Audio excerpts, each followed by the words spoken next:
Hi, this is Kara from the Special Needs Mom podcast. And this is Angela from Especially Organized, Sensible Solutions for Special Needs Moms. We have this heart for special needs moms. And so we thought, you know what, let's combine forces.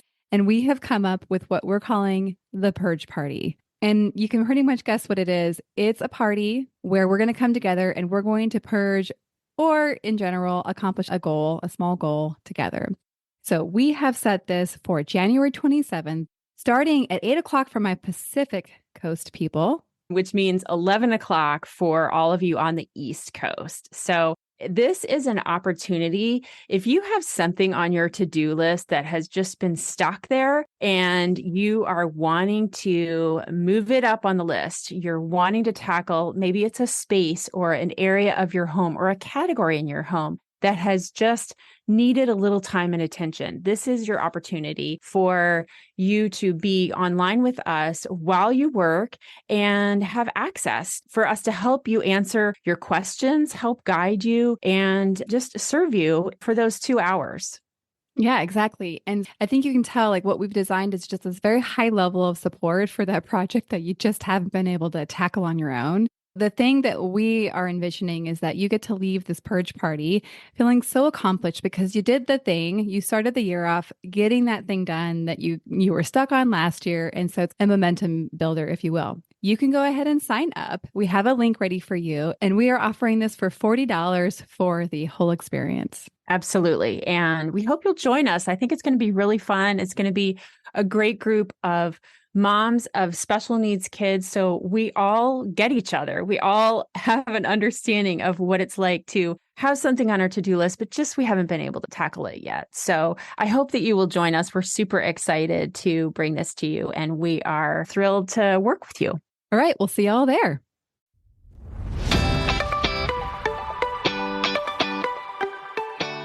Hi, I'm Kara Riska, life coach, wife, and the mother of 4 incredible and unique kids. It wasn't all that long ago that my son received a diagnosis that had my world come crashing down.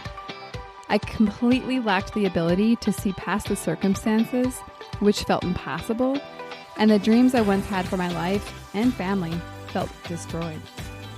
Fast forward past many years of surviving and not at all thriving, and you'll see a mom who trusts that she can handle anything that comes her way and has access to the power and grace that once felt so completely lacking. I started the Special Needs Mom podcast to create connection and community with moms who find themselves up against what feels impossible. My intention is to spark the flare of possibility in your own life and rekindle the dreams that you hold impossible now. This isn't a podcast about your special needs child. This is a podcast about you. If you're a mom who feels anxious, alone, or stuck, then you are in the right place. Welcome. Welcome back to the Special Needs Mom podcast. I'm so glad you came back. It has been so much fun to launch this podcast. And I think I mentioned probably along the way, maybe on Instagram or something, that I've been thinking about this one for quite a while. Kind of just bouncing around, like, what do I want this to be? How do I want this to meet moms and to touch people and to be the thing that kind of ignites that spark of possibility and just, I guess, helps people to realize that they're not alone, that there's other moms just like them that do not have the answers, are doing the best they can, are tired, overwhelmed, and we can come just as we are to build community and have fun. Anyhow, I want to introduce my guest today. Her name is Rosalie Mastaler, and she has been published on Eric Weinheimer's blog and website called No Barriers. We talk a little bit about this in the episode. It sounds phenomenal. I know you're going to want to check it out. She was also awarded to be the Woman of the Year by her local assemblyman in SoCal. And she's done a lot of musical performance and advocacy, and she's kind of just all around badass. And she has gotten active. She has taken their challenges and she has gotten involved. And it has been something that has brought her so much light, and you can tell how when she shows up, that she shows up as a force to be reckoned with. And something that she values is her faith, and her commitment to her church has been something that's been steadfast in her own life. Now she's over in Central Texas, and she is a mom to 3 young boys, married to her high school sweetheart. And she's just like a lot of us, where she's picking up those Legos all the time. And I know you're going to love this interview. Let's get started. Good morning, Rosalie. I'm so glad that we both were able to make this happen today. I am so thrilled to have you on our show. I remember when I first saw you on social media, on Instagram, you popped up on my feed, and you just you were sharing your story, which with such humor and such light, and I could just tell that you had done some work to get there. And you have an incredible story of some tragic loss, and I can't wait for you to be able to share it today. Welcome. Thank you so much for having me. I'm so excited to be here and just to be able to talk with you and to share our story and our message and how we got here. So why don't we get into it? Tell us how you became known as a mom with a child with special needs. Well, it was literally, in the matter of seconds, it happened. And as some special needs mom, it's like it can either happen from birth or it's trauma. And ours was definitely traumatic, where our dog attacked my son when he was a little 4.5 years old. And that led to the amputation of his leg below knee. And also with the hospitalization, it led to hearing loss. Interesting. How is that correlated just with sustaining his life, hearing loss? Like how is that correlated? So the medicine that they gave him caused damage. And it was really heavy doses of antibiotics because it was a dog bite. So that's what they had to give him to make sure the infection stayed away. So that's how that happened. Incredible. One would never know, right? And it's interesting that the medicine that saved his life also had a negative, and that's our story too. You know, the surgery that saved my son's life, which we would choose over and over again, it had some side effects. So interesting. I would have obviously never known that. Yeah. Tell us, how is that now? So this is how many years later are we with you today and living with a child that actually had his life very significantly changed from one moment? So that was about 5.5 years ago. And it's crazy to think that much time has passed, but it has led us to a point. I mean, he's older. He's 10 years old now, which is, the trauma, I feel like, did put him on a path of having to grow up really quick, because all of a sudden his life was changed. He had to choose how to learn how to walk again and to accept all these differences. So I say 10, but I feel like in some ways he's so much older, and we're able to make these videos and find humor in it and laugh about it and talk about it. But it did take a while to get there. I would say by the time we hit 1 year, I was thinking, 1 year is going to pass and this is all going to be behind us. We're going to feel better, and he's going to be 5.5 by then, and just all these things. But when 1 year hit, it was like, I know we've made progress, but we're not where I hoped we would be. And I had to consistently remind myself of healing doesn't have a timeline, and neither does grief. And that was such a huge lesson for us to learn. That is so interesting. I relate to that so much as far as the recovery of my son, Levi. I remember I was in an appointment with his rehabilitation doctor, and she and I became very close. I adored her. Thank you, Dr. Pierce. And I remember asking her so completely naively, like, so when is he going to be able to walk normally again? And she was so sweet about it. And she just kind of like, and I think she was just like, yeah, he's probably always going to have some sort of a different type of gait. Mm-hmm. And I was like, huh. And this was like months and months. I mean, it would have been, months and months, because it took him months and months to learn how to walk again. Mm-hmm. And I look back at it now and I'm like, yeah, that was pretty obvious. But I think it's like our brains are programmed to go back to what we know is normal. Yes. And so for you, it sounds like it was like, okay, like after a year, like basically our life should be normal again. And it turns out it might never go back to normal. Mm-hmm.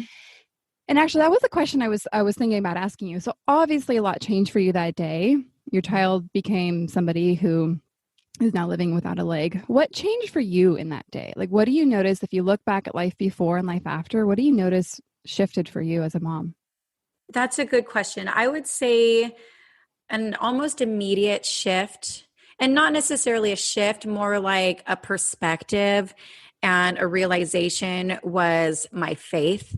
Because there was these moments of they almost saved his leg, and there were these moments where I was thinking, I am praying so hard, the hardest I've ever prayed in my entire life. I believe in God, I believe in miracles, and I believe he can make this happen. And when it didn't happen, that's when I had to totally reevaluate and think, okay, is my faith going to be shaken, and what does my faith look like now? And because, within 3 days, his leg was gone from the time of the accident. So that was an almost immediate change of just really digging deep and figuring out how I was going to move forward with my faith. And I moved forward steadfastly.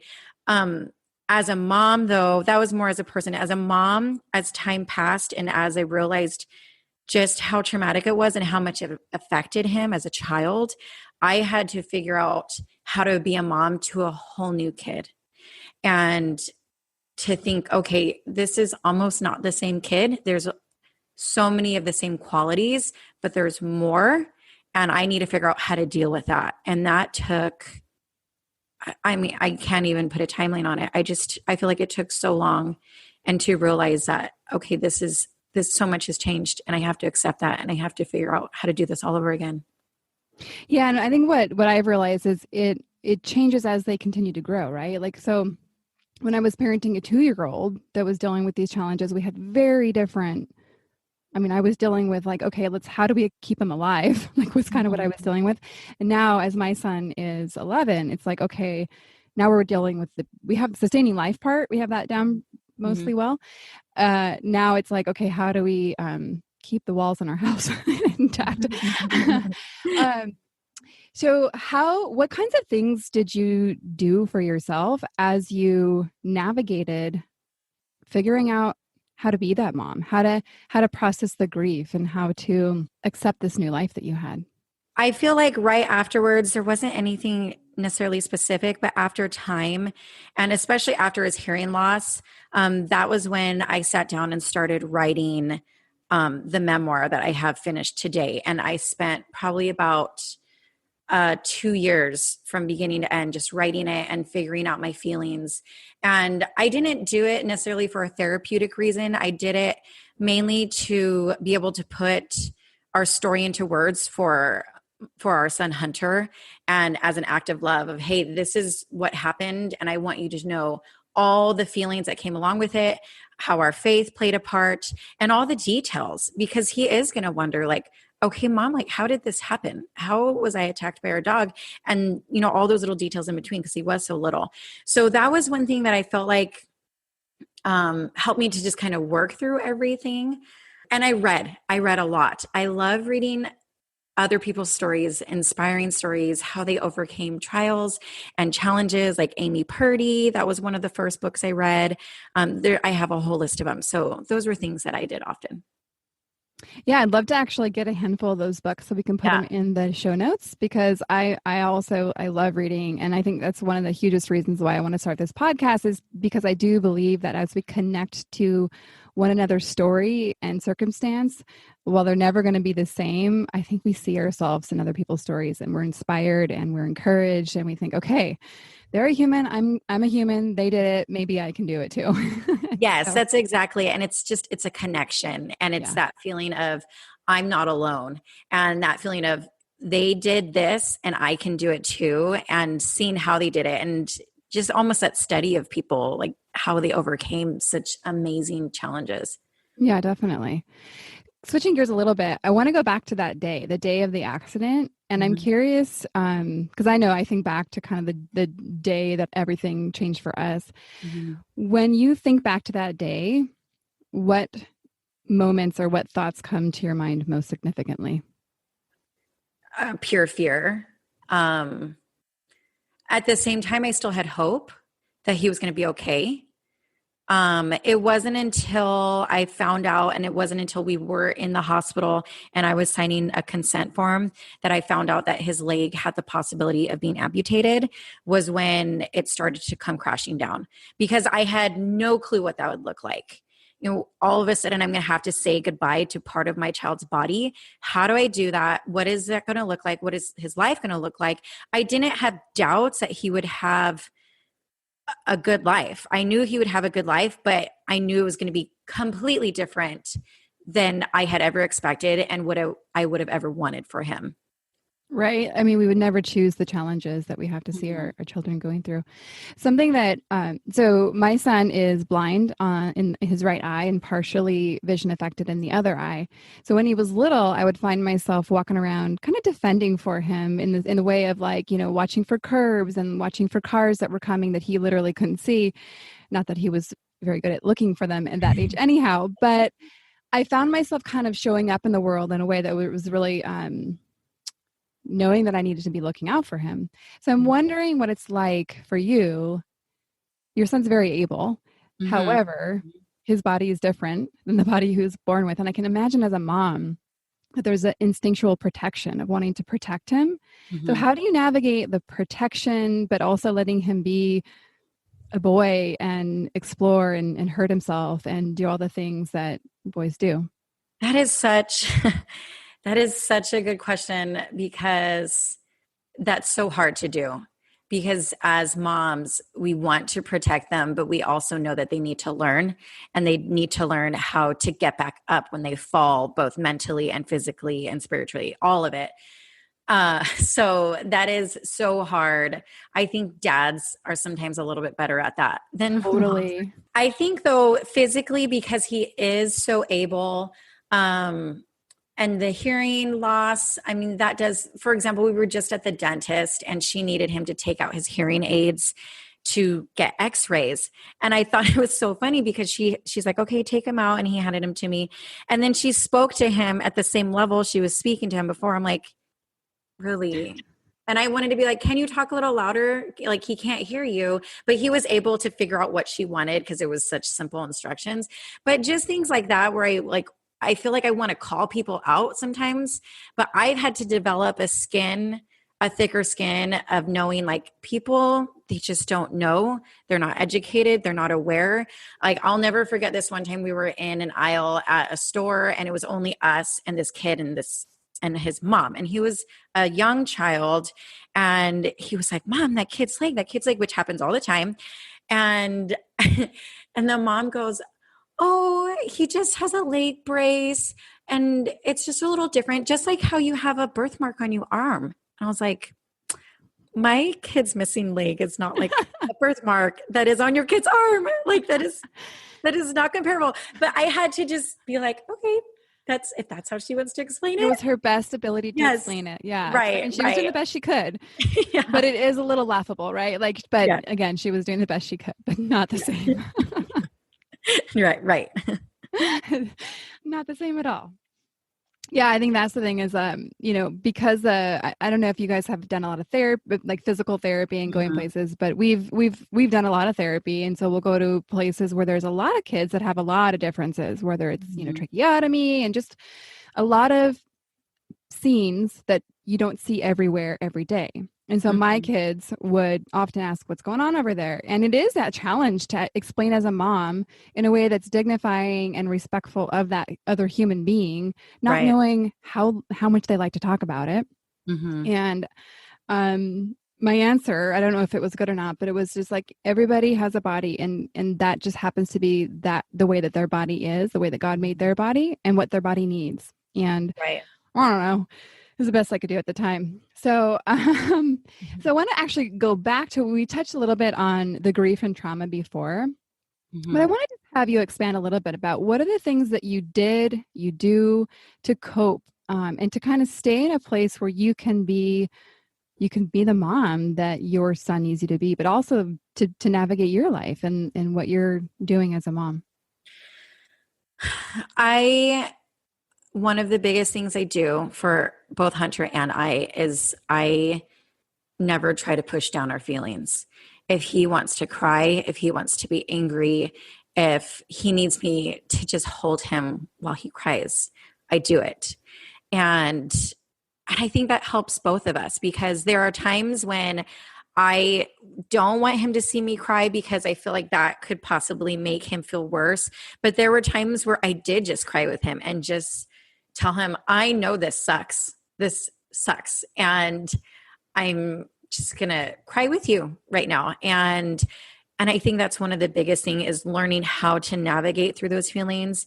And also, like I had said before, diving into books of being able to feel those feelings, because I would feel it with the person who I'm reading about, because I think that's so important to just lean in and push through it, opposed to think like, I'm just going to push those feelings away, because it doesn't work. Yeah, that is so wise. And that actually is something, I'm so glad you brought that up. It turns out that our culture doesn't really know how to feel feelings very well. Mm-hmm. We maybe know the big ones, right? Like sometimes we can tell, oh, I'm happy now, or oh, I'm sad now, like when really big things happen. But when it comes to daily disappointments, grief, the things that you and I are like coming across every day, mm-hmm. what we don't notice is what efforts we're going to avoid those feelings. Mm-hmm. And I actually believe that because of what we've gone through as moms with special needs kids, we've actually had to face some feelings that some other people have not had to feel. Mm-hmm. And I believe that actually that's part of our superpower. Like, because we, whether we were willing or not, had to go through what we went through, I feel like it allows us to recognize our ability to do really hard things. Mm-hmm. And so given that I don't think that we've gotten a good education in this area, what helped you? Like, how did you learn how to do that, to feel your own feelings and to not push them down? Was it modeled for you, or did you kind of just figure it out along the way? Yeah, I don't think it wasn't modeled for me. And to be honest, I don't really know the answer to that question. I feel like I've always been, I honestly feel like it's through grace, because I've always been able to be in tune with my feelings. And when this happened to Hunter, I always just felt like I'm never going to tell him like, no, you don't need to cry. Like, there are times when I'm like, okay, let's suck it up a little bit. Like, you're going to do physical therapy, or you're going to try and walk. And that is kind of where my husband would step into that pushing with the physical part of it.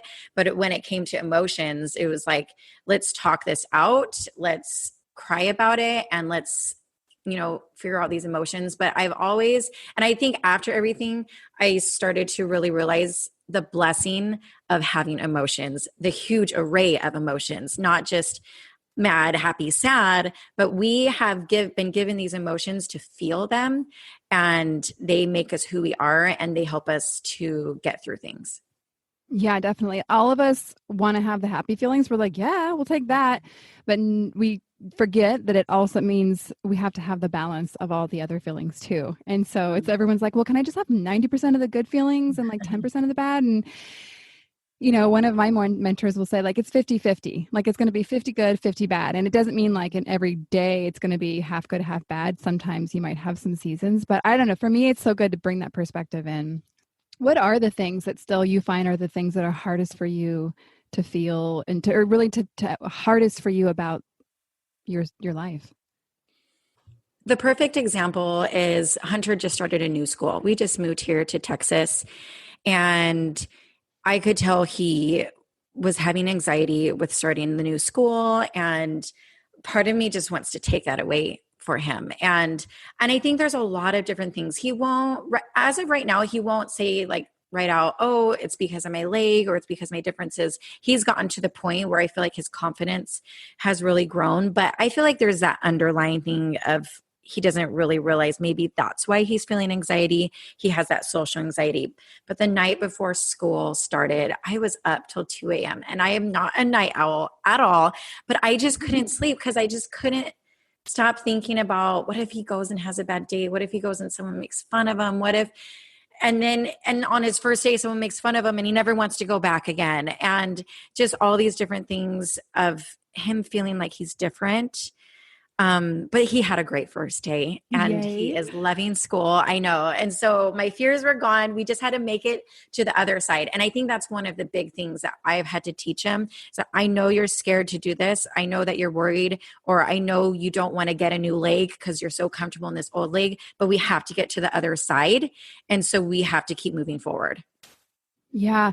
And as you were describing the feeling of, sending your son to a new school and the anxiety that brings, I think I was present to like what it's like having a child that's different and sending him out into new environments where they have the potential to have kids be kids, and where sometimes they say things that are really not kind, right? And I mean, Right.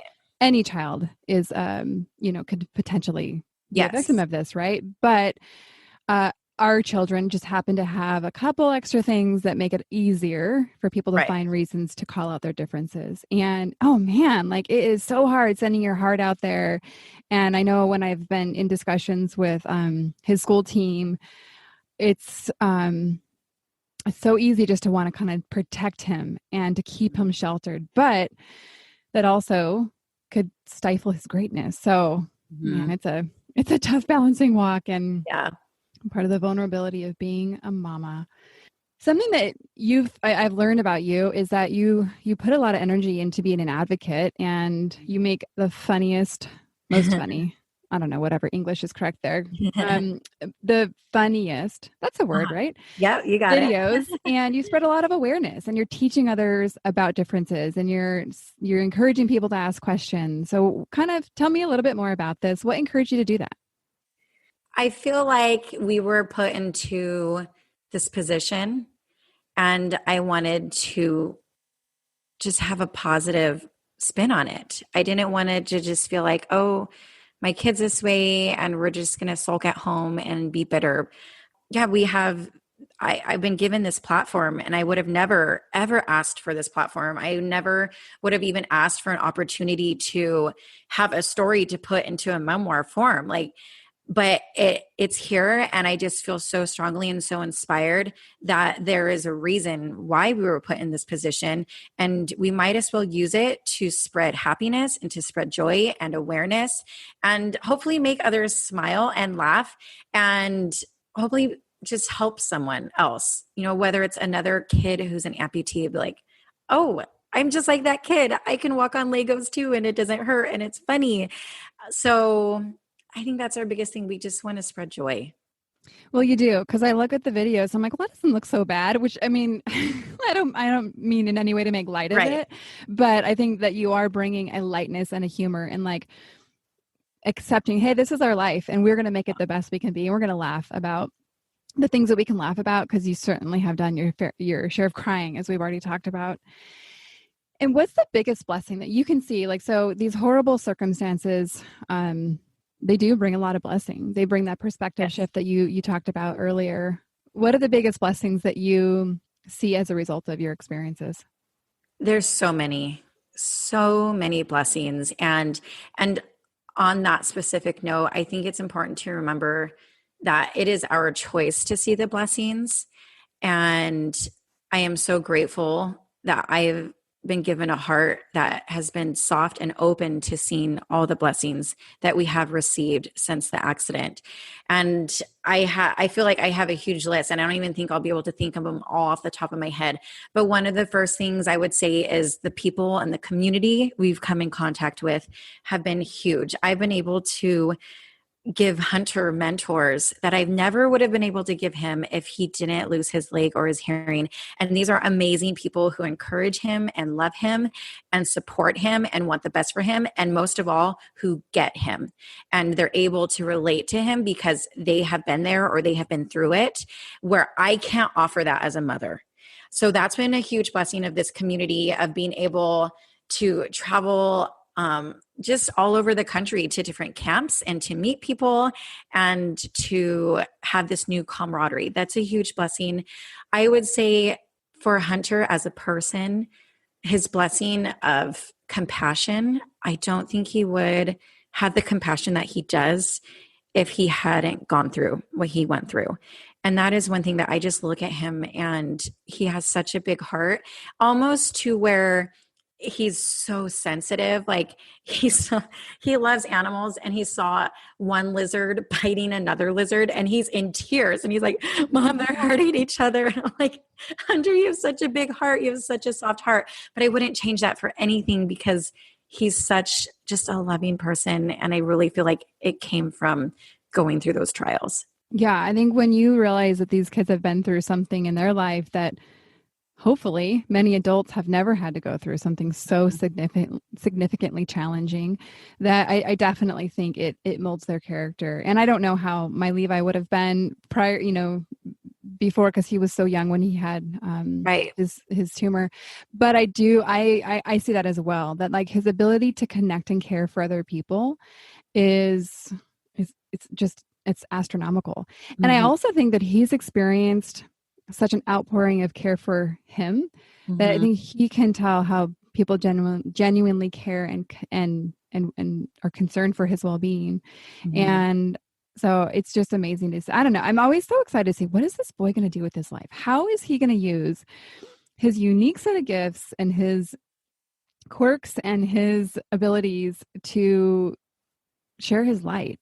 And so I'm sure it'll be the same for you to see how your Hunter uses this, and whether he uses it directly or just actually as part of having built his character, how it forms his life and his impact in this world.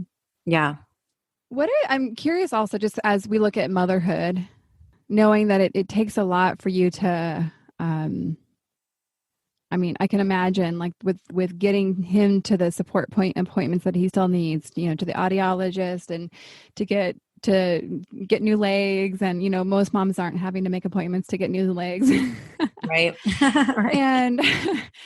And so how do you keep your tank full so that you have enough to give for when your children, because you have another child as well. How do you kind of nourish yourself? Yeah. So we have 3 children.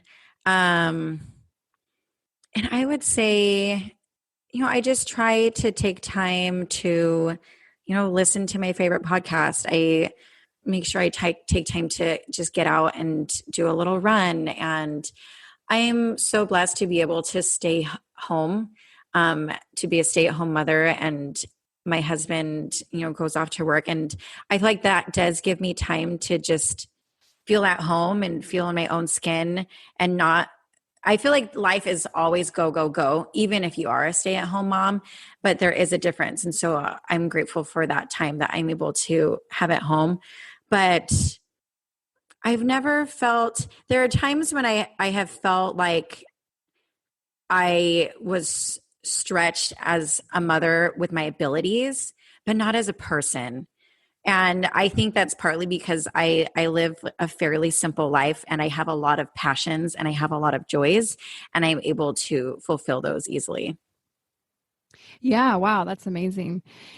And what would you tell somebody that's just maybe newer to the experience of raising a child with a significant physical disability? Or even what would you have told yourself early on as you were navigating it?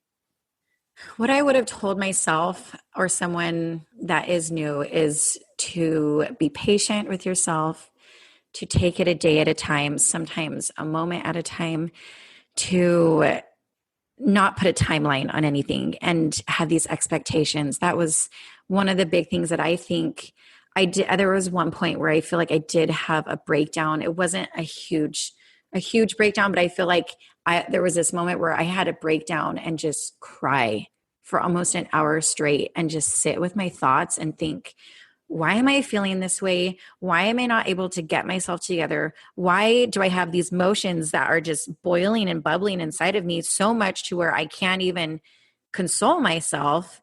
And I just had to think, like, I thought I would have been further along in the healing process, and I wasn't. So I think if you go in thinking, just take your time, and there's no race.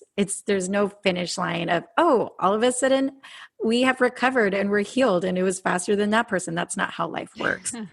So that's what I would say. Yeah. And I mentioned it earlier, but I find that I've talked to other moms about this as well, right? As these kids are growing, right? We're expecting different milestones, or we have these subconscious expectations of what life should be like for our children. And as it looks different than we would have thought, there's more to grieve. And so even though you've been, grieving for the last 4.5 years, you said, right? 5.5. 5.5. And you are likely going to have to continue grieving. For me, I think I'll always be grieving. There was a lot of loss. And like you said, there's no like, oh, okay, today grief is done. Yeah. Wouldn't that be nice? And I know one of the things that you're newly passionate about is the Angel City Sports. And I would love for you to just share what this is, how you're involved, and if there's an opportunity for any of us to get involved, I'd love to hear about that. So Angel City Sports is an amazing organization. Their mission is to create sports opportunities for adults, children, and veterans with physical differences and impairments. And their goal is to encourage physical activity and demonstrate leadership to strengthen the adaptive sports movement. So they are totally focused on sports and getting kids active and a wide array of sports. Actually, one of my good friends who's an amputee, she just started the cheerleading program. So they're trying to cover anything that keeps a kid and an adult physically active. And the new thing that I'm doing with them is compiling books, getting books together and like putting together a database and reaching out to authors and showing the world that there is all this literature out there for children and adults to help us feel empowered, to learn, to educate. And especially the children's books that may just be about differences, not necessarily about a child who has a specific difference, whether they're in a wheelchair or missing a leg or whatever it is, but to see that they're overcoming something. And I put together a whole list of memoirs about Paralympians, and there's just so many out there. And so the goal is to find as many as I can, for one, and to empower others through literature. And I'm hoping that authors will just start coming out of the woodworks and be like, hey, I want my book featured. I want you guys to know about it. And we're going to do a write-up on the blog and feature them. And the sky's the limit. We want to do a virtual book club at some point where it's like, hey, we're going to be reading Amy Purdy's book. I know I mentioned her before. And so we'll have this sign up and we'll read her book and we'll discuss her and all the great things that she's done and how she overcame trials. That sounds amazing. So is this going to be like an actual physical library? Like there's actually books that will be, or is it going to be digital, virtual, in the sense of like where it's going to be essentially a collection, a curation of books that like, hey, this is what you should go check out? Yes, this will be virtual because it can be, and anyone can access it. And there will be the write-ups on the blog. So you can go to the blog and see about the different books and see who we're featuring for the month. But Angel City Sports in general, they are an organization that has, when things aren't how they are now, they have a big sporting event at UCLA in Southern California, where you go and you could just be a spectator or you can compete. And it's just this big fun event that is promoting awareness and just helping others to feel a part of a community. Yeah, that sounds amazing. That last thing you said, helping others to feel part of a community. I mean, we don't realize that that's such a significant role that sports has for, especially for kids. And it's been a hard place actually for us to figure out where we fit in. So my son he's got all 4 limbs. But he has what's called hemiplegia. So half of his body is not as able as the other side. So it's just not cooperative. It's not fully connected to his brain. So we don't fit in like a Paralympic, right? We don't fit, but we also don't fit. My understanding is Special Olympics is for adults or not adults, but any person with an intellectual disability. So we don't fit there necessarily. But yet we also, we're working to fit into swimming. That's been something that's been really good, but I'll tell you, it is so hard to be a mom of a child that is physically different in literally a pool of kids that are physically able. And people try to be really sweet and kind, but it just, again, it's like watching your heart in that pool Mm-hmm. and wanting to protect. And my son's not all that aware of how different he is. Mm-hmm. And I guess I fear the day that he realizes how significantly different his ability is than others, and that it would just be crushing. Maybe it wouldn't be. Maybe that's totally my own insecurity Right. I'm putting on him. Those Probably is. expectations. Yeah. Totally. But it was like when I was watching him play t-ball, like we thought, well, let's give this a go. If he's going to play baseball, t-ball is going to be the time. So he played t-ball. And I mean, everybody's bad at t-ball. So he had fun. I mean, my husband was part of the coaching team, and it was a mess, but again, everybody's a mess in t-ball. And one of the dads actually got everybody trophies. He was just a sweet man, and he got Levi one that said MVP. And while part of me didn't like him being singled out, the other part of me was bawling, because it was just so amazing to have people surround him with that, like, you're here. Oh gosh, it still gets me. And it was his last year playing baseball.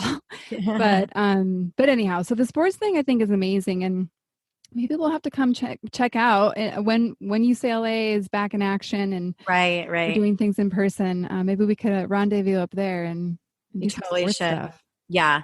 And just being there and watching them is such an experience. And, you said something about how that dad gave your child a little bit of special treatment. And I think that's one thing as special needs moms, we feel just teeter over the line of like, I know my kids different, and I don't want to use the word special, but at the same time, we want them to be treated the same, but at the same time, when they're not, like, we feel like it's okay. But we don't want them pitied, and we don't want them singled out. It is so hard. That is a very hard space. I'm so glad you brought this up. Yeah, it is. It's weird. It's almost like I remember, like, when I was a kid, like, somebody could make fun of my brother and I'd be like, oh, no, you don't. But of course, my sister, I'm going to do whatever I do. Right. So I think it's a little bit like that for, as we're navigating and like preparing for our children's well-being, it's okay for us to make accommodations for them. Yeah. But sometimes, like, I've noticed that certain people treat my, special needs son differently than my other kids. They'll give him extra gifts. Right. They will, give him extra attention. And I mean, people clearly do it because they're trying to be kind. I also think people do it because they're uncomfortable. And so it's their way of compensating for their discomfort. But they don't necessarily realize the impact it has on the other kids that are watching their sibling get treated like a king and then them be left aside. And there is, the idea of we want our kids to be related to at the highest ability that they have rather than the lowest. And obviously with something like your son has, where it's very physically apparent that he has a physical disability, I'm sure people try to do nice things that don't feel very nice. But going back to the sibling thing, I think that is very hard on them.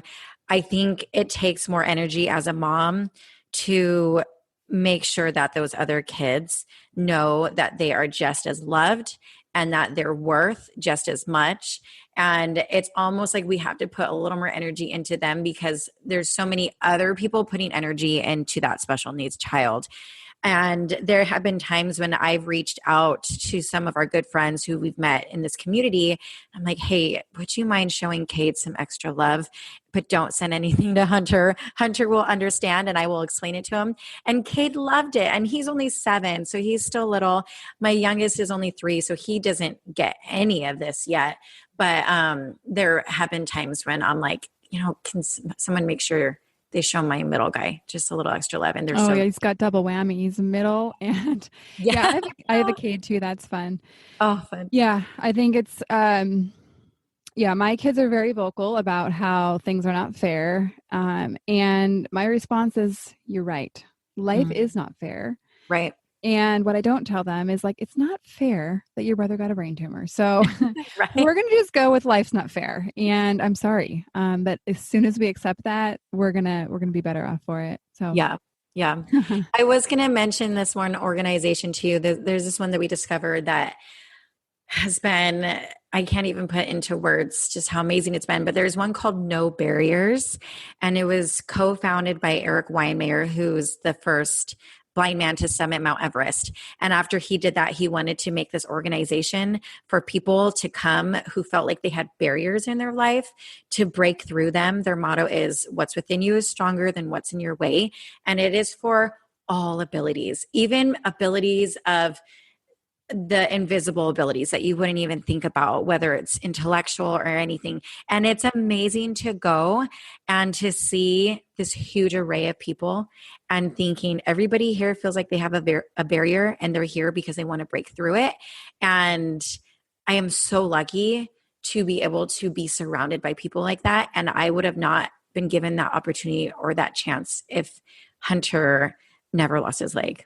Yeah, it's interesting. It reminded me when you're in a room full of people like what you've described, people that are committed to moving past their barriers. There's something about that energy that it just feels so good. It connects you. Like when we shift from whatever it is that we feel stuck about to shifting into like possibility, it's amazing. Thanks for sharing about No Barriers. We'll also link to that so people can connect to that. Sounds like an amazing organization. I've looked at it a little bit after I think you shared it before. I had seen it as a result of you sharing it. So thank you. You're welcome. And I'm sure people might have some questions. They might want to connect with you. What's the best way for people to connect with you and to reach out to you? I'm pretty open. I mean, if you go to my Instagram or even my Facebook page, that it's so amazing in this day and age with social media. Like you can look up almost any person who wants to be out in the social world and you can send them a direct message without even knowing their email address. So that is, I would say, the best way to get a hold of me. I'm always so open and so willing to share about organizations I found, to share about books, or to just talk with someone and say, I'm here for you. Because I remember when people did that for me. And that is one of the things that helped me get through. Yeah, somebody that just wants to listen. It doesn't have to fix anything or to make anything better, but can truly just listen. So I think that's an amazing point. I'm glad you put that in there. And I so thoroughly enjoyed our conversation. Thank you for your willingness to hop on here and to make it happen, as a busy mom. And I'm just thrilled that now we're part of each other's community. Yes. And that people are going to get to connect to your story. Thank you so much. Thank you so much. It was totally my pleasure. And thank you for giving me this opportunity. I appreciate it. Yeah, definitely. All right. Well, everybody, thank you so much. Check out the show notes and we'll have a lot of follow-up information for any questions you have, and we'll see you next time. So there you have it. That's the end of our show for today. And I'm so glad you were with us. I have one quick favor to ask you. It is the request to subscribe and to share. And of course, please leave your feedback. I want to hear from you. I want to know more of what you want, more of what helped you, and of course, more of what touched you. One more thing before we officially wrap up this show. Sometimes when I'm listening to podcasts, I have the experience of wanting more. I'm listening at the very end thinking, I sure wish that episode didn't end. I invite you, if you feel in any way the same way, I invite you to the Special Needs Mom podcast community, which is a free group that I host on Facebook, where we as a community of fellow moms who listen to this podcast and are experiencing life in similar shoes, get to talk to one another, get to share stories, get to actually interact. I hope you'll consider joining. See you over there.